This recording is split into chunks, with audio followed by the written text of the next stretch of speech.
We're an island nation, drawn to the sea that surrounds us. For many, it's a playground. For others, it's where we earn our living. But the sea is unpredictable. Right. It can change in an instant. And when accidents happen, they happen very fast. You're in cold water, you're not going to last long. There to save our lives is a volunteer army of 5,000 ordinary people, ready to leave their jobs, their families, and race to our rescue. 1 minute you're just an ordinary person, and next minute you're a lifeboat crew member. They're the last line of defence against the deadly water. Wouldn't even like to think what would happen if there was no one there. I was waiting for that, but the guardian angel came. To save someone's life is a privilege. You feel like you're doing the most important thing on earth. Thank you. Over 200 years, the volunteers of the RNLI have saved the lives of more than 140,000 people. Brave lifeboat men don't cry. Rubbish. I do. Treating every call-out as a matter of life and death. That's what we all turn up for, to save people's lives.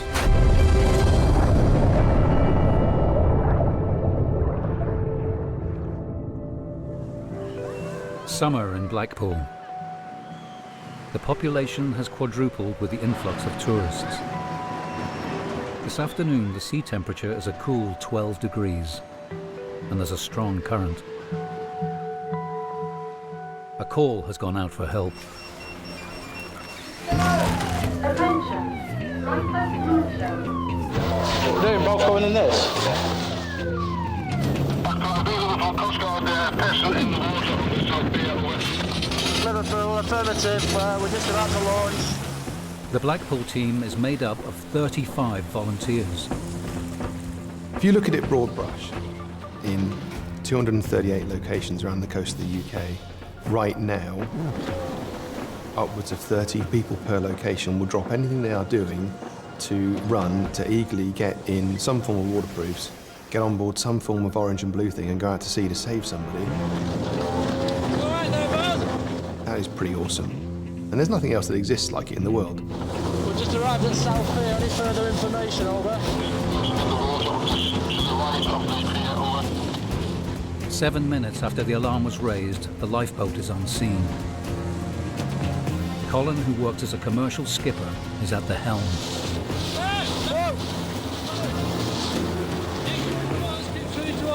Right, Carl. Run over him. You've run over him.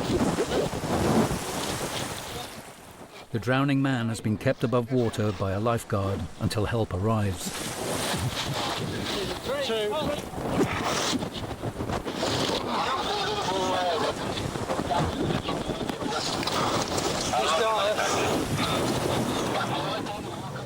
I've been at Blackpool Lifeboat for 20 years.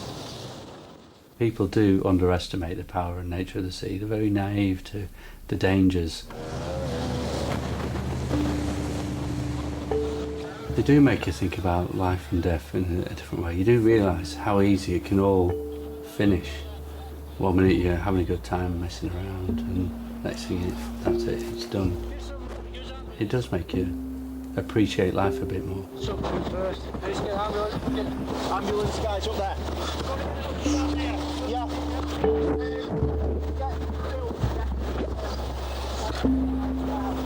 He's coming round, isn't he? He's getting over. He's trying to get. Of course, you are willing them to come back, you know. Coming round. Come on, mate. We're only human. Come on, mate. Come on, please. No, wait there. Please. Right, go. But yeah, it does come as a little bit of a surprise when they actually come back. It's not often you get them moments, but it's a good feeling. Oh, he's definitely breathing. He's trying. Come on, mate. Come on, mate. Get some oxygen on him. Get some oxygen, Cole. Come on, mate. Yeah, he's come round. It's human nature. We like to extend our hand out to other people and help people out in times of trouble.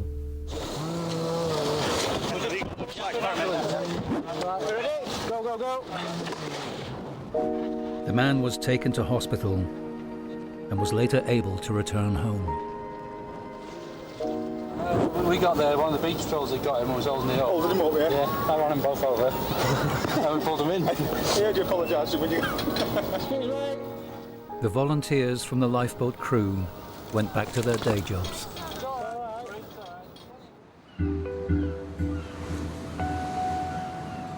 Torbay Lifeboat Station has been guarding the East Riviera of southwest Devon since 1866. Launching nearly 4,000 times, they've saved more than 1,000 lives. Mark leads a team of 29 volunteers. We've got anything from a guy just leaving the Navy to the local GP. You've got a painter and decorator, you've got an architect, you've got a police officer, you've got a guys who are engineers at Flybe. So you've got the whole spectrum. Every volunteer carries a pager that lets them know when help is needed. Jules is the most recent addition to the volunteers. If the page went off now, I'd just drop the paint, chuck the brush down, climb up the bars, try and get on the wall and run to my van as quick as I could. Just a buzz, and it could be anything. You never ever know what it is. Michelle is an environmental scientist. Did you always want to work with snails? No, I thought it might be a bit more exciting and dolphins and things. I've ended up with freshwater snails. One of 2 women on the team, Michelle's been volunteering for 3 years. We've had some horrible shouts recently with people dying or not being able to find people on sunken boats. And yeah, they're not very nice at all. It's a bit weird. You go along for ages and nothing, and then all of a sudden, beautiful sunny day, flat calm, and someone will fall down a cliff.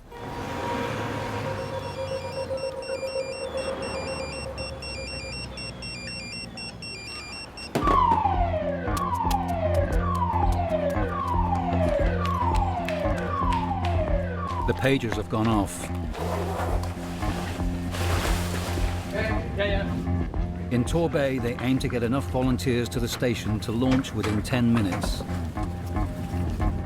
Today, the boats leave after 5.5. This is from coastguard. Tasked to a missing swimmer. Black wetsuit, white cap. That came from the boyfriend. She's missing. It's not some random person that was down the beach. She'd already been overdue for about an hour. Now that, for me, is all the alarm bells I need. Black wetsuit, white cap. We need to throw everything at that straight away. Both boats, extra hands for looking. An hour's already elapsed, and there was a massive big tide. So I've got a big piece of ocean, and I don't know where to start.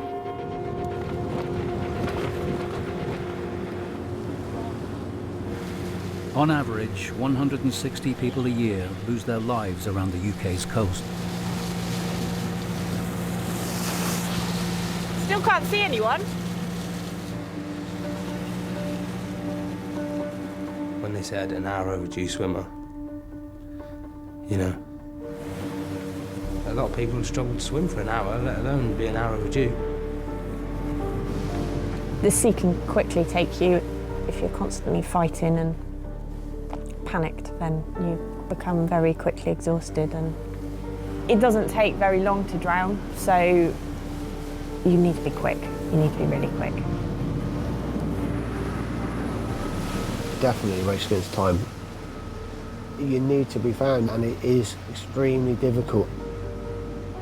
We've not been very successful over the years at finding people that have been missing for long periods of time. It's just incredibly difficult. I've heard from survivors before saying, you went past me 3 times. It must be absolutely horrific to see the boat that's come out for you go by you. Not easy to spot at all. You see the little crest of a wave. Ooh, what's that? Have a closer look, maybe get the boat to veer over to it. You imagine someone's head in a big ocean.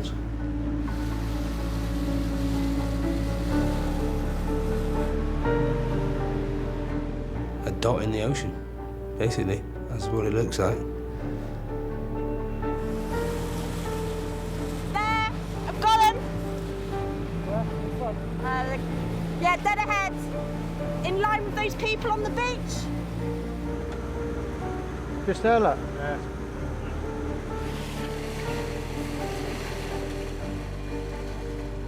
What's her name? Cheryl.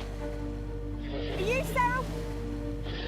Somebody's called in. You've been a bit longer than you expected. But are you all right? Do I look all right? Yeah. I look absolutely fine. Cool. Super. No worries. I'm a swimmer as well, as long as you're all right. She's from Babbacombe or Oddicombe Swimming Club. They do like 5-10 mile swims. She said thanks for coming out and sorry, but yeah, she's fine. Coastguard. I thought that might be an horrible one. It was a long time to be overdue. I personally thought something really bad had happened. Dolphin! Dolphin! You know, we addressed it, we were lucky, she was there, we came home, great. Sadly, on another occasion, we may well have used all of those resources for an awful long time and had a really bad outcome. As a new boy, I haven't come across anything horrible yet, like a body or, you know, someone in a bit of a mess. I don't know how I will take it, but if I want to be on the crew, then I can't be scared of seeing a dead body. I'm hungry. Hungry.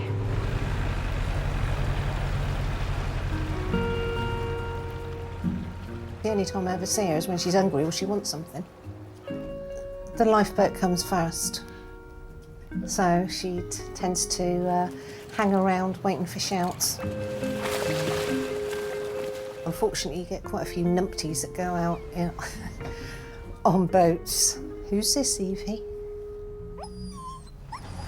I wouldn't mind betting Michelle's turning her car around so she's in the right direction should there be a shout. So it's always on her mind? Always. She's so committed, it's unbelievable. She loves it. Hey. I suppose you're hungry? Is that why you come to see me? Yeah, I thought it might be. Good girl. Good girl. What did you say when Michelle first said she was going to volunteer? I don't think I said anything. I think I burst into tears to start with. You know, it's not a normal, everyday thing that she's doing, but who am I to stop her? Not that she'd take any notice anyway.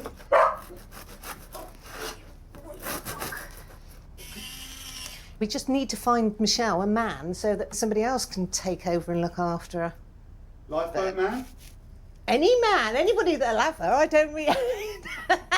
He needs to know what he's taken on, though. She's not a normal, everyday... I'm sure I dropped her on her head when she was a baby, but... No, she's a brilliant kid. Is she brave? Yes, you've got to be. They all are. There's no way in the world I would do it. No way. No way. No. I look at the sea every single day, and I think I've got far more respect now for it than I ever did do before. It looks so calm and like nothing would go wrong, and in a flick of a switch that wind starts and you've had it. I think it's something magical. You look at it and it's never the same. One day it could be glassy calm, next day absolutely screaming.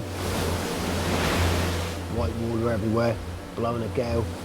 And when you work and live in an environment that we do, you know that you could pay the ultimate price if you get it wrong.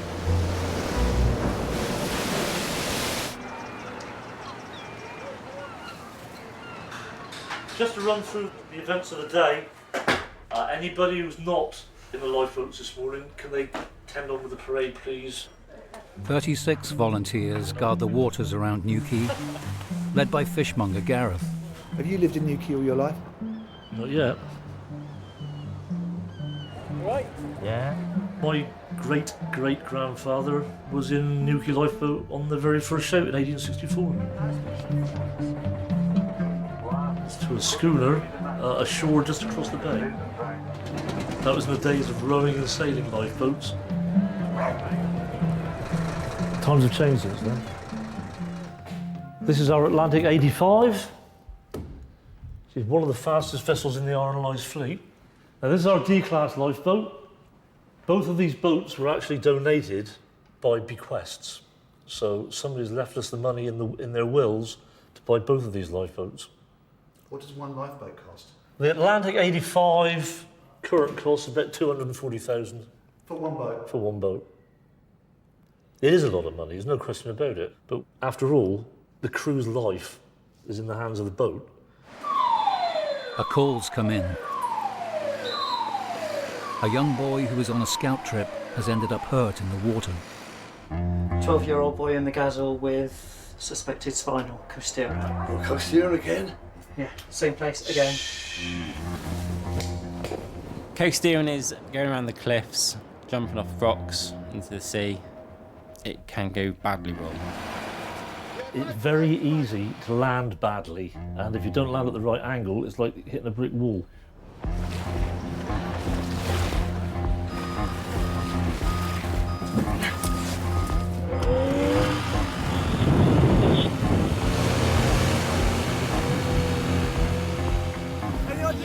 I'll find out. Blackpool Coastguard, Newquay ILB, Channel 0, launched on service. Do you have a precise location, over? Newquay ILB, this is far-flung Coastguard, roger. You're launched on service to a person suspected spinal injuries, 12 years old, in the Gazelle area of Newquay, between the old lifeboat slip and the TK, over.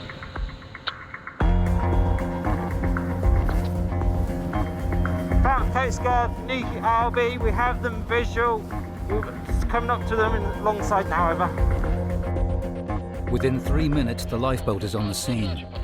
Rescue 193 is already tasked. We'll pass ETA when available. Await your assessment. Hope you get in the water? Yeah.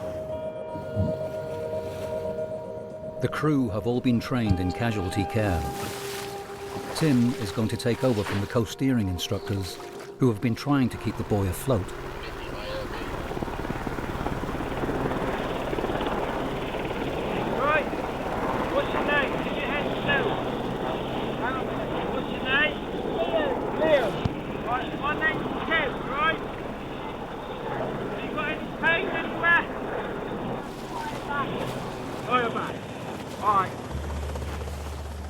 Anybody gets a pain in the back, you panic because it's your spine.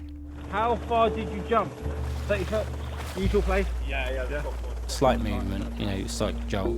That could be it. It could be paralysed the rest of his life. We'll get a few more hands, and then we'll probably put you in the stretcher, right? Okay. With everyone having to tread water, Tim needs to wait for backup before lifting Liam from the sea. A second lifeboat is on the way. I got a voicemail from the scout leader to say that he'd had an accident. That word accident, you don't know. You just don't. And I knew they were going coasteering that day. I just thought, what on earth, what has he done? What is he... I just couldn't... You can't put it into words, really, because your mind's just whizzing around. You haven't got a clue what's actually happened. You fear the worst, don't you? Obviously, you know, you do fear the worst. The plan is we're going to put you into this stretcher, right, and put you onto the boat. But the paramedics from the helicopter will give you a quick assessment, all right?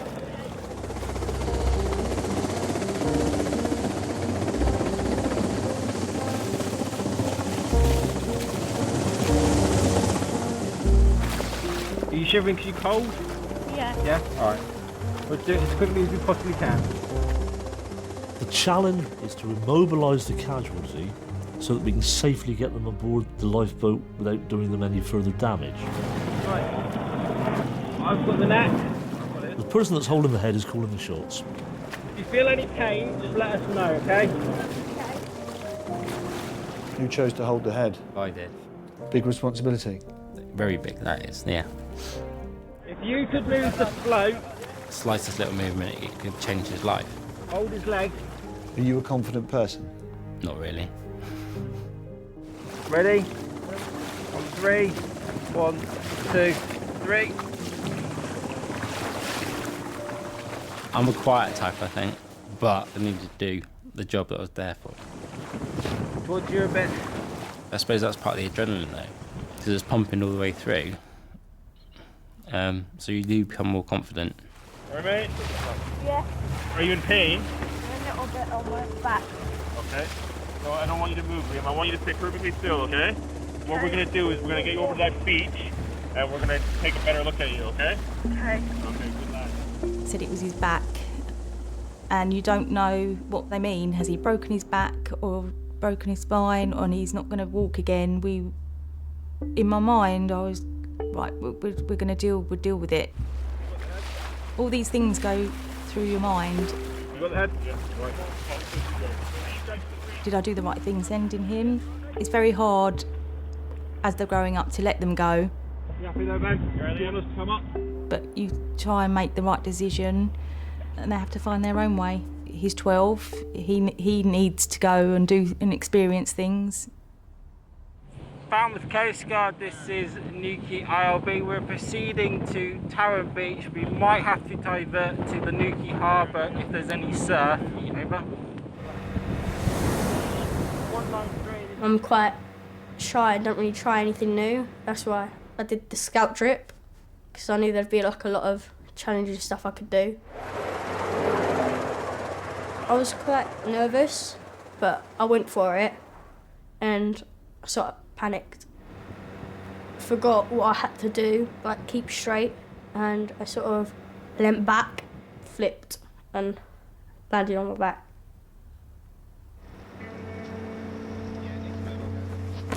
I was really scared, because you know that something's gone wrong.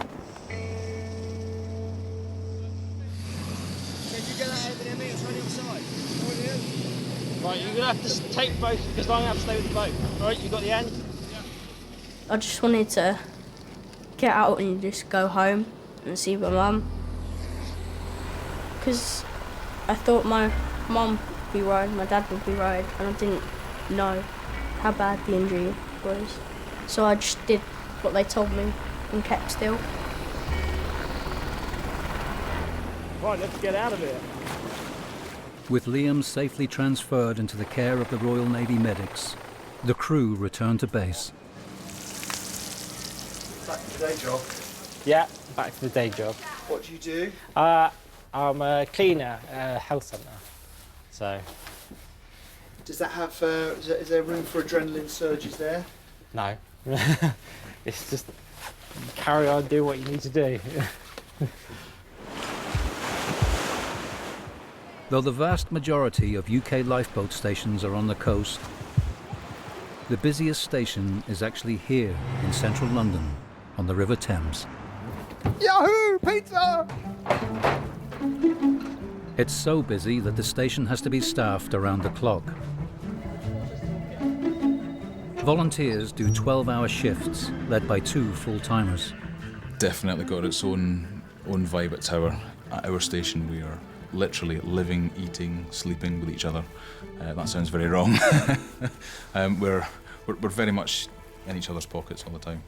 So this is our bunk room, which by day stores a lot of mattresses and beds, and then on night shifts the crew all sleep in different rooms. So our helm will be in this main room because it's right next to where we will get the call. You know, we're here for 12 hours at a time, so there is generally, you know, most shifts a wee bit of downtime, but you never say the Q word because that is always the... Quiet! No! Dare I ask you what the Q word The is? Q word. The Q word is quiet. Because of that, we'll now be on the boat all night. It's no bad thing to come off a night shift having manage to get a decent sleep. At the same time, it's always, you know, exciting to get called out, so. There hasn't always been a lifeboat station on the Thames. New figures have been released in the past hour of victims of the Thames pleasure boat disaster. 25 bodies have been recovered, and it's believed that 38 of the passengers are still missing. The Marchioness had sunk in 22 seconds, leaving no trace. Early on, a body was discovered at Hammersmith, 8 miles from where the Marchioness went down. The police hope that all the bodies of those still missing will be found. Eventually, they say, the river gives up its dead. At the final count, the sinking of the Marchioness pleasure cruiser claimed the lives of 51 people.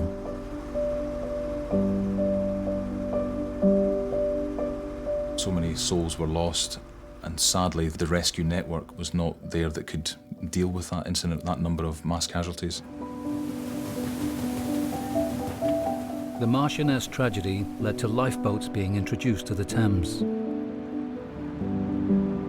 In 14 years, the team has saved over 250 lives.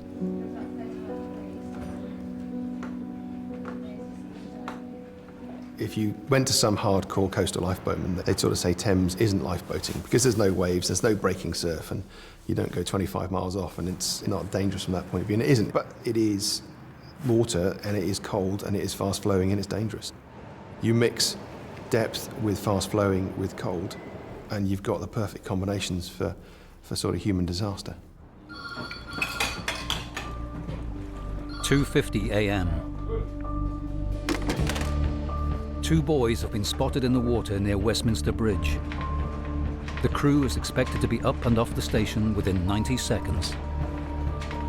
There has to be that regimented approach. The Thames is an immensely dangerous place. Literally seconds count. You can see people disappearing in front of you, and to witness people going subsurface as you arrive and not get them back, it really sucks. There's a wee bit of your heart gets lost when you don't manage to save someone. The majority of people who die in cold water are dead in the first 3 minutes of immersion. That's called cold water shock, and it's crippling in its effects. The initial thing it does is produce that massive gasp. And after that, then a really fast breathing rate, which, crucially, you can't hold your breath. London Coastguard, tell lifeboat. So if you're trapped and being pulled under, you're still breathing hard. So even if you want to, you can't hold your breath. Clarification, mate. It doubles your central blood pressure, massively speeds up your heart, all of which can cause an instant cardiac arrest. If you survive those 3 minutes, what happens next to you is the effect of being in the water, and that's something we call peripheral cooling and swim failure. Your arms and legs over the next 20, 30 minutes start not to work. Cold water does kill. It's really brutal. It doesn't take any prisoners. Yeah, got him. The crew arrive on scene to find two young men who appear entirely unperturbed by the water temperature. Hiya. Hi. We're going to help you, okay? We're going to help you, yeah. But hang on. How did you get in there? They've jumped over the wall and they've fallen a good 20, 30 foot into what is about a metre of water. Chaps, oi, listen, you are coming out. There is an element of frustration at the stupidity. Chaps. To put yourself in a position where it's quite easy to kill yourself. All we're interested in is getting you out and ashore. So the minute they behave like kids, I'll behave like a dad. I am only interested in getting you ashore, end of. You know, come on, getting out, let's go. Right, what's your name? Here you go, ready? Right. Here you go. Why was one of them naked? I have no idea. Yeah, adds a different dynamic to it. You just sit right down to me. Come here. Please, Hey. I promise you, Hey. I promise you. I promise you. Hey. I don't want to cry. What's your name? Where's my watch and my hat? We're going to help you with them. Were you wearing them in the water? Suddenly you start to put the picture together. You've got two guys stood in the Thames at 3 o'clock in the morning, talking a load of drivel and behaving in the most altered way. And it's like, okay. Or maybe they've had something which isn't just alcohol. We're going to help you, okay? But obviously drugs and water combined are not the safest environment to have your trip in, that's for sure. Not gonna kiss you. It was quite hard to have a conversation with either of his casualties. I'm not sure there was a lot of conversing. OVO Drake! OVO Drake! Hey, look at me. Do you understand? I still try now. That's because I've got a nice big blanket on you. How did you end up in the water? I don't know, and I'm naked, and it's my You hair. are And it's my naked. hair. Come on. Have you had anything to drink No, I tonight? promise you, I haven't. Look at me. LSD. Have you had LSD? Never. Never? We have a very close working relationship with the Marine Police. They bring in policing powers. You know what I'm going to do? I'm just going to put some handcuffs on you. Yeah, do it, please. Please do it. But for a lot of people that do get handcuffed, it's primarily for their own protection and then the protection of those trying to help them. Stay calm for me, okay? I would not want to end up naked in the Thames. Come on. LSD. I don't think that anyone would look at that situation and think, oh yeah, that looks like the best night ever. The one good thing about naked is you know they've got no weapons. Yeah. Okay. 4 steps. Big step. 1, 2, 3, 4. I think there's always a sense of relief. If you can hand someone over with a pulse and breathing, then happy days. You know, you've done what you've desired and set out to do. You could say, you know, they are completely under the influence of drugs in the water, and therefore they're not in any fit state to look after themselves. Yeah. I'd put it down. I'd put it down as life saving. As much as it's just a board with hooks and bits of laminated number on it, it's something that kind of quantifies what you're doing, and actually seeing that number of lives saved, that number creeping up, is actually a really nice feeling. That'll be fun in A&E, won't they? I can see a white rabbit. I can see a white rabbit. Yes, you can. Now go back to sleep, little boy. They have no clue how lucky they are. Tomorrow morning, Jenny will have to travel back to Oxford University to work on her International Development PhD. That can be quite tiring, but I wouldn't enjoy spending all day, every day, reading books and being in the library. It's really, really refreshing to come and to push myself in different ways. You're welcome to have tea. No, I'm good, because it will just get a good 4.5 hours in. For me, I mean, this is my hobby, so this is my downtime, and this is what I do to recharge. This is what sets me back up for the rest of life.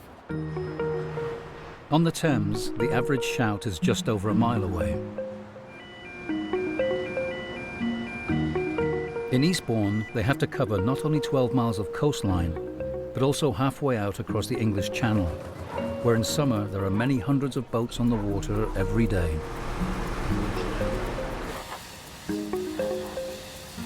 I remember when I first took over as second coxswain, and the first time I had the boat, I stood on the seafront and just looked out in the English Channel, and you think, well, if something goes wrong out there, it's down to me. Mark has a £1.5 million boat for emergencies on rough seas and a team of 45 volunteers. Jim is one of the youngest on the team. He met his girlfriend Jaeger when she was a volunteer lifeguard. How long have you been together? 4 years and 2 months. Yes! They all like playing boats, but at the end of the day, it's a lot of dedication. It's exciting knowing that Pager could go off any minute. He could then have a shout, and then he's going off and saving some lives. I think that's quite incredible. No, I wouldn't change it. So. Good answer. No. As soon as that pager goes off, he knows that he's going to suddenly shoot out the door, so he starts whining and whimpering and chasing him around the house, wondering what's happening. Has he ever not got his pager on? Good boy, good boy. Shower, sleeping. My own routine is phone, keys, wallet, pager, and then glasses. As long as I've got all of those, I'm sorted. It's 10 p.m, and as the wind picks up, a yacht has radioed the coastguard to report that it's experiencing engine problems.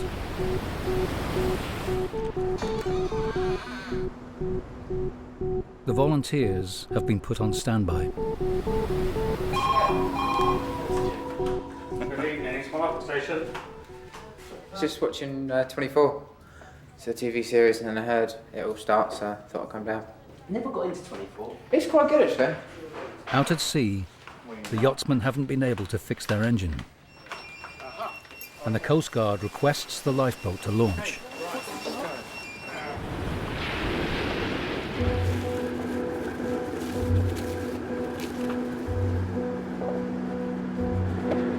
When it first came in, they were 7 miles off. So, I don't know, 10, 15 minutes maximum. I like being out on the water, having all the salt and water over your face. I think the only thing that scares me with the sea is drowning.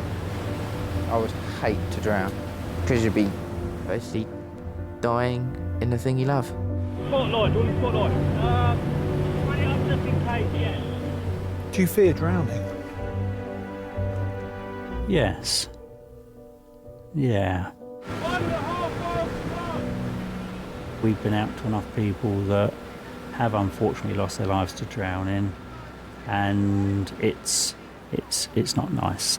That's why we get out there so quick. You a tow line, over.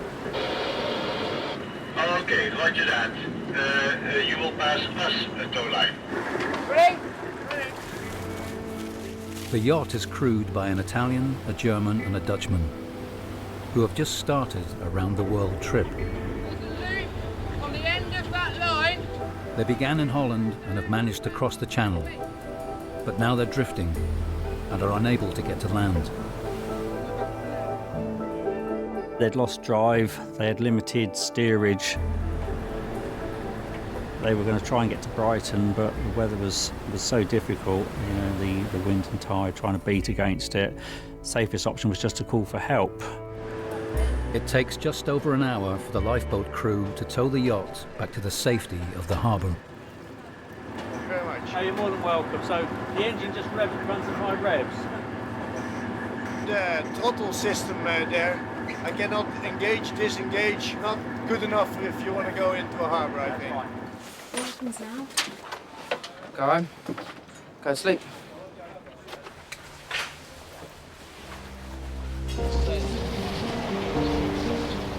The sea's probably the least regulated place you are.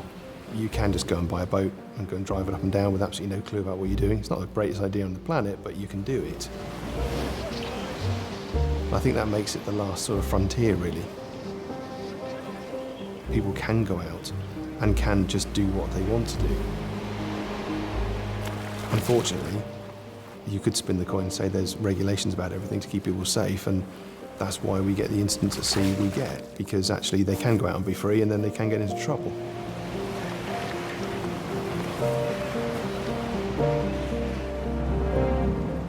Last night's rescued yachtsmen have persuaded their partners to let them go on a year-long round-the-world trip. Less than a week into their adventure, they're stuck in Eastbourne harbour. Francesca, I'm sorry, scusa, ma my girlfriend, when I said I leave my job, she said, and now what you want to do? I want to do my first trip around the world. And she said, bye-bye, bye-bye. No, Francesca, no. Ma io torno.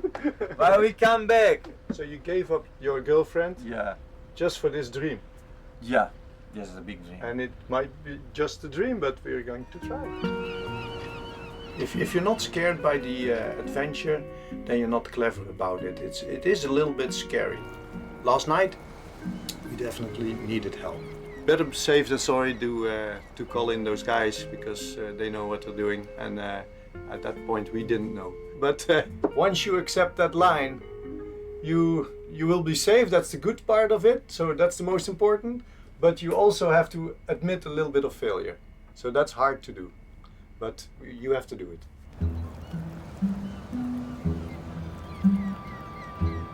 In Tor Bay, the lifeboat crew don't only have to look after thrill seekers. For generations, Brixham has been home to one of the UK's largest fishing fleets. My dad was a milkman, and I had a milk run when I first left school, but I didn't really like it. It wasn't what I wanted to do. I just wanted to go see. When you were at school when I was growing up, If you didn't have a family member who was part of a fishing fleet, you weren't cool at school. I was lucky my uncle was a fisherman and I just wanted to be like him. Before becoming a full-time RNLI coxswain, Mark spent 7 years working on fishing and tugboats.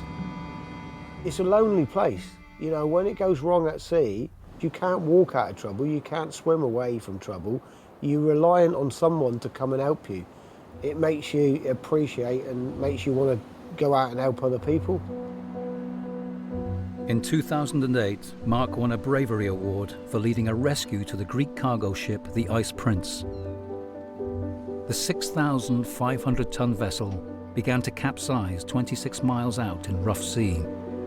The weather was poor, not a nice day, long way out to sea, a big ship,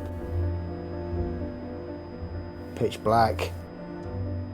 And then when we got on scene, there was a very, very weird scene where you see a boat of that size rolling so heavily that you think every time it rows, it's not going to recover. We spoke to the ship's captain and said, you know, what are you going to do, Cap? And he said, no, I'm abandoning ship. I want to get off. I need to get off this boat. And, you know, after about 50-odd attempts, we managed to get all 8 crew members off. We had one fall in down between the boats, which was probably the most sickening feeling you ever want as a skipper, because I thought we'd killed him. Lucky enough, as the boat rode, it scooped him back up, and he managed to scramble back up the deck of this boat. Then we carried on and took the rest off and brought him back into Brixham. At the time, it wasn't frightening, it wasn't scary, but the next day, I can honestly say that I couldn't stop shaking, and I didn't know why.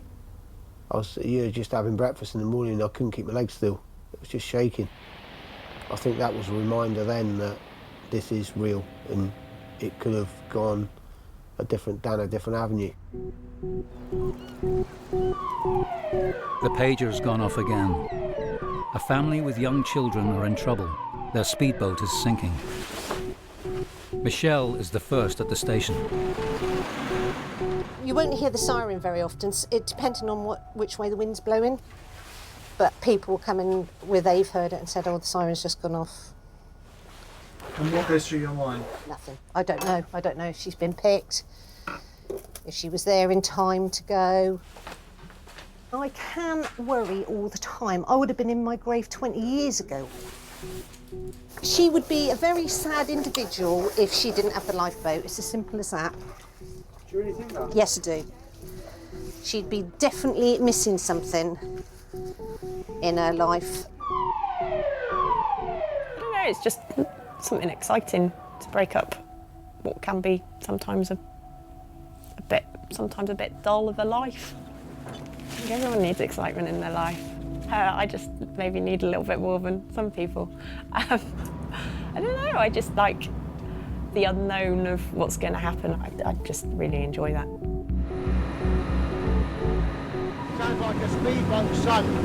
Got 6 people on board. The speedboat was reported to be in trouble in the waves by a small cove. That was 12 minutes ago. Sea's come over the back of the boat, filled the boat up, back of the boat's gone down first, and ended up sinking. Basic lack of experience, you know, set out for a jolly on the probably newly acquired speedboat, but, you know, that sort of boat can sink in seconds. Any boat can sink in seconds. Just before the lifeboat arrived, a passing dive boat spotted the Polish family clinging to the side of their sinking speedboat and pulled them to safety. The kind of boat that is, wouldn't have a radio. So they're lucky that matey's around and he's obviously seen it. Quite fortunate. You know, it was only 3 or 4 months ago we had a fatality, you know, the same thing. So, you know, we don't want anything like that again.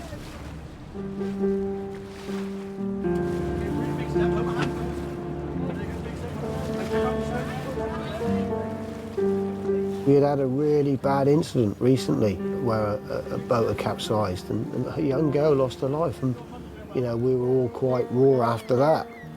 you know, brave lifeboat men don't cry. That's rubbish. I do, and I did. And I'm not ashamed to say that. It made me cry. Is it going to keep me awake at night? No, it's not. We did everything we could. But I'm not going to forget that in 20, 30, 40 years' time. I ain't going to forget it. Do you see it capsized, George? Yeah, I turned around and just caught it. Basically, they've taken a few under stern. Right. Too close into the beach. Took a few. Oh, they've done that, have they? Gone out, and they're all clinging to the other side of it. Did they have any? I see they haven't got any jackets now. Did they have any? I don't think the kids can swim either. There were two little girls. Neither of them could swim. None of them were wearing life jackets, and it was just like, what are you doing, sort of thing. It was just what could have happened in that situation is really quite scary. Weather changed 2 seconds and boating. So we start shout, you know, help, help. Yeah, I love my daughter, so I know it was not very, you know, mądre nie było. The boat can be replaced. These can. Really lucky they didn't end in a fatality, that one. Obviously he ain't too happy about his boat, but I just said to him, look, you know, you go and buy a boat, you need to buy some life jackets for the kids and for yourselves. And he said he'd do that next time, but, you know, what about my boat? I said, well, you can't replace the kids, can you? So the boat can be replaced, and I think he's sort of realised that he's made a bit of a mistake, you know. It's only the second time they've used it. So, there we are. You see, you know, I'm living in a river. It was the bigger river in Poland, this one. But I'm using boat all my whole life, but this is absolutely different, you know. I feel the respect now. Michelle's commitment to the lifeboat means she's now carried out nearly 60 rescues. I was like, I want to get married on the lifeboat, and I'd like the lifeboat to take me to my reception. Your wedding dress would have to be yellow, wouldn't it? Yeah. Big to rip off the bottom so you can get in your... You just put your weddings on over the top. We're only missing one little ingredient, aren't we?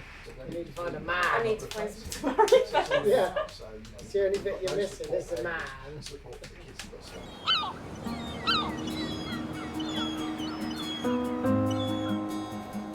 Mostly Saturdays I come down and do some work on the boats, just to keep it up and running and clean. Right, that's that done. Otherwise, what would you be doing? Sitting, watching TV. It's like a calming effect, I believe it has on you. Alan has spent the last 15 years of his life volunteering. He lives at home with his mother. It's a good relationship because we go either way. We go our own ways. Own ways. Yes, and sometimes he's in, sometimes he's not. And I know he would like his own pad, but he will do one day. Yeah, one day. One day. Yeah. And we live so close to the beach, the sea, so the station. The Eastbourne station's patch includes the area around the cliffs of Beachy Head. It means the volunteers have had to get used to death more than most. You know, Beachy Head claims all sorts of victims, really. You've got the sea-going victims, boats hitting the ledge, you know, people getting cut off by the tide, and for whatever reason, people have been up to Beachy Head and decided to do what they want to do. People do end their lives. I think it's so sad when they go over the top. They must be desperate. Yeah. I think the saddest thing was a few years ago, a mother and father went over with their baby, and I think that's so sad. And like the one Alan had a few years ago with the car, I mean, they must be desperate to do that. That was on October the 12th, 2012. It's a hereby record of an appreciation of his initiative, compassion and exemplary first aid treatment of an unresponsive and seriously injured man at the foot of Beachy Head. We got round there and saw the car at the bottom. Light was fading quite well then, so I swam in to the beach. I found the gentleman still alive. He was still in his car. He'd fallen about 500 feet and he was still alive. And I was talking to him all the time, keeping my mind off other things, the tide coming in. Unfortunately, he passed away about 12 hours after. That's one of the scariest I've done, yeah. That's the first time I've heard that. Yeah, because I don't He say hasn't said much. a thing at all. That's the first time I've heard that. Yes, so... Yeah, so... It's surprising, yes. So you see, he doesn't talk about it. No, I think if you talk about it, then you'll dwell on it. Mm. I don't share, it's just the fact that we go out there, we do our job, and we come back in. Like many volunteers, Mark takes his work home with him. That's the coastguards out now up at Beachy Head. They've actually got someone up the top sitting on the cliff edge that's in a distressed state. But unfortunately, if there is something up there, if the lifeboats are required, it's not usually a case of getting away quickly. It's normally beyond that. 1 hour later, the person has jumped. Mark's going to the station to supervise Jim and the other volunteers who are going out to recover the body for the coroner.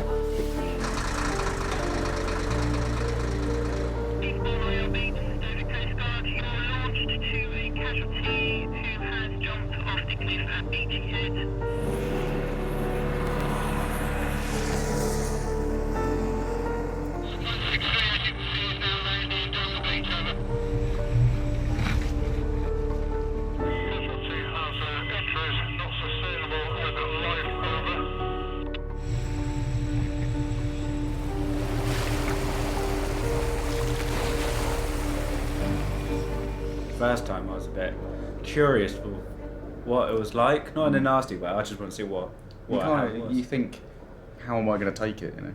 And that's it. Right. It's easy just to turn off, isn't it? Yeah. Turn off, get on with it.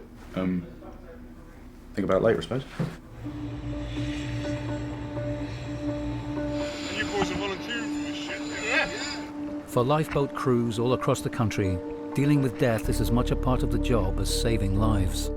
You know, it's quite a strange thing because it's you know, you end up having to put them into a sort of body bag and stuff. It's worse looking at that than it is the person. It's sort of final. You zip it up and that's it. It's person's no longer there anymore. Yeah, it's quite a strange emotions that you go through. Helicopter's got it now. It's taking it from the beach up onto the top to hand it over to the coastguards on the top of the cliffs.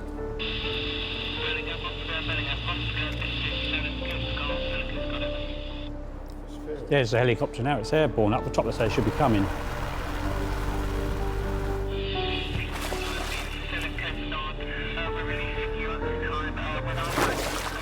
There are occasions when you think, yeah, something's best forgotten. You don't want to dwell on things.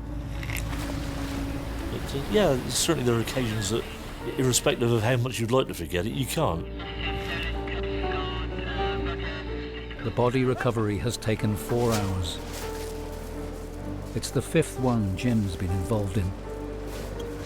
It's not the nicest thing to do, but it is part of Eastbourne Lifeboat. You think of the families, we're basically collecting their loved one on behalf of them. So I'll always say the Lord's Prayer on their back. That's my little routine that I'll get into. I've never told that to anyone, but that once, so then that's just my little thing and that. But that's as far as I go because I don't necessarily want to know because then it may affect me even more.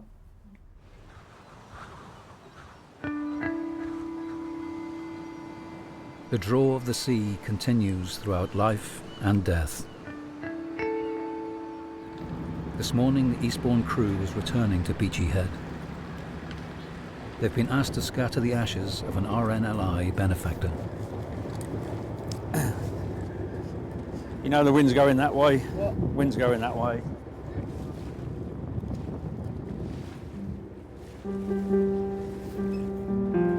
For as much as it has pleased Almighty God of his great mercy to take unto himself the soul of his sister here departed, we therefore commit her ashes to the sea.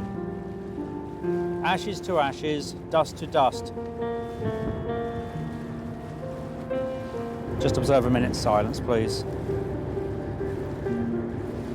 Everyone seems to think that I'm going to have my ashes scattered at sea. No, I'm going back to the farm where I grew up. I've spent my life, you know, striving to stay on top of the water, not in it. I don't like getting wet. Got to go somewhere, ain't you? You might as well go somewhere where you enjoy. My missus says I spend most of my time down there anyway, so it doesn't matter. The reason why that we scattered them here was the fact that she used to travel down to Eastbourne and spent many years just sitting up there, just watching the world go by. So that's why it was done there. But thank you, it's all done. Would you want your ashes scattered at sea? Yes, I would, yeah. I'm free to roam then. I could end up in the Caribbean.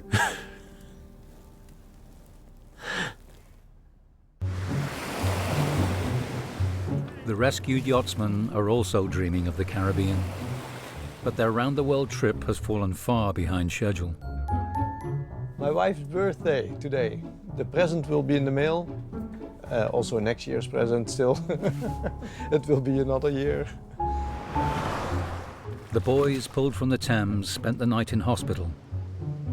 They were released without charge and have now returned to university. Marston's boat was a write-off, but he's not giving up on his dream. I must save more money for bigger boat, but before boat, life jackets. And after his coasteering accident led to a major sea rescue, Liam's made a full recovery. We got home and we sat on the sofa together, and I just didn't want to let him go. I didn't want to let him go out of my sight. I didn't want him to go upstairs. I was like following him around. You dreading the day he leaves home? Yeah.